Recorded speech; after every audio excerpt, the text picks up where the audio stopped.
right, let's take a look at 3.4.9. Here we've got a new switch that got installed in our closet, right? So the router's connected to the internet and a single switch. Here's our router up top, right? Internet and a single switch, right? Each switch has networking ports that must be enabled to allow computers to communicate with each other and the internet. That makes sense?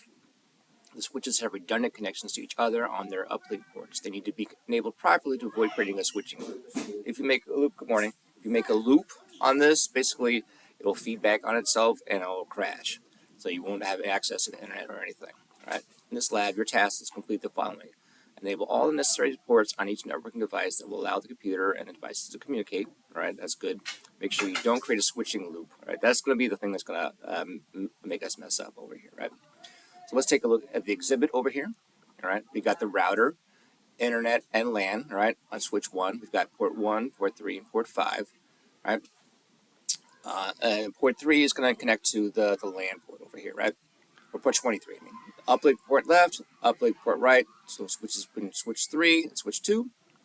We got port 1, port 3, and port 5 are going to computers, and then uplink port left is going to the switch 3, and uplink port right is going to switch 1, right? And then on the last switch, the one on the bottom over here, we've got port 1, port 3, port 5, all right? Uplink port left is going to switch 2. Good morning. Uplink port right is going to switch 1. All right. So let's turn on, all you got to do to turn on these ports is just click on them, right? So we need internet, right?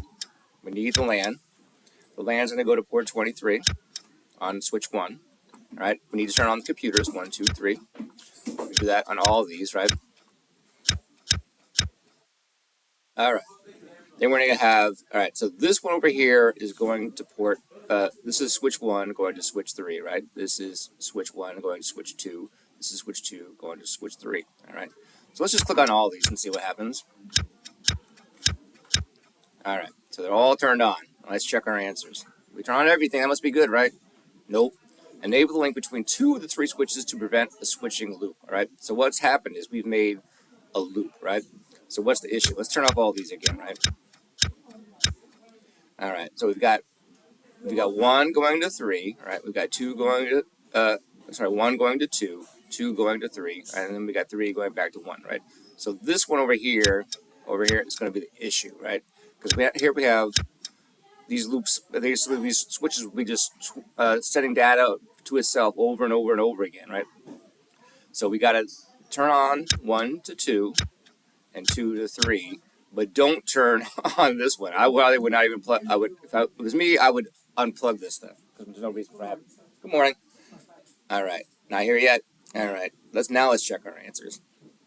There we go. All right. So make sure this one easy. Just don't turn on this one over here. Right. Score the lab. Score, and you're all good. All right. Good luck.